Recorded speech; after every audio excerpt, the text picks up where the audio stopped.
Hi, this is Will Stigger from the Global Warming 101 Expeditions, and yesterday on the 28th was a big day of trying to get everything to fit on the airplane. Getting closer now, running a bit short on time, but just found our last 6 dog cages, so now they're all going to get one of these each. Probably more comfortable than us on the plane.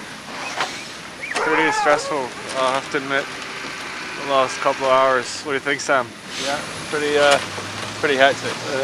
You forget doing an expedition. You got to get us up there, the dogs up there, all the equipment up there. Make sure you got all the right stuff. You got to fit it all on the plane as well. Well, just to let you know, I expect when we get all the dogs on, the Comatics, there's not going to be very much room left.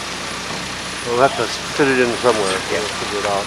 Well, as usual, there's not enough room on the plane. So we're going to sort out. We got 2 resupplies, Isles and Armstrong. We'll set that aside. That can come up later. And the essential stuff here, we will keep. There's some skepticisms with the crew. They didn't think we could get 30 dogs and our gear on, and it was a real hectic time because if you leave valuable gear behind, first of all, we'd be delayed for a number of days here, but this is almost a typical situation. I've been in these a number of times when it doesn't look like you can get everything on the plane, when it's imperative that every piece of gear that you have arrives. So we were able to keep the loading crew in good humor. That's the main thing. I have no trouble. I'm going to be famous one day anyway, or infamous, one or the other. It was a late on Friday night, and there's about 6-7 people from First Air Loading, and they were in good spirits, so keep their spirits up high, keep their enthusiasm. So they're willing to stuff bags and do small favors like that. But in the end, we got everything on board, all the dogs, all the gear for the expedition. We had to leave back the gear, all the supplies for the first and second resupplies, but they came up this morning.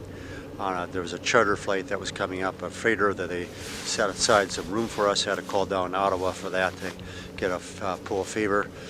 We're now in Resolute. We got in last night about 11:30.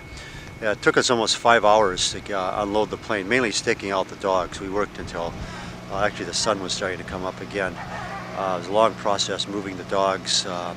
Usual thing though. When we got back in, we ate some dinner about 4 o'clock in the morning, slept for a few hours, and all day we've been packing and so forth.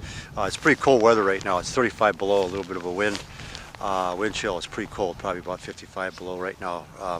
So it's a little chilly sitting out here. So we'll be leaving tomorrow. We'll figure right after lunch. The cold weather I think will persist for a while. We expect it to have cold weather the first couple of weeks, and so everybody's excited to get going and get moving and packed up and ready to go.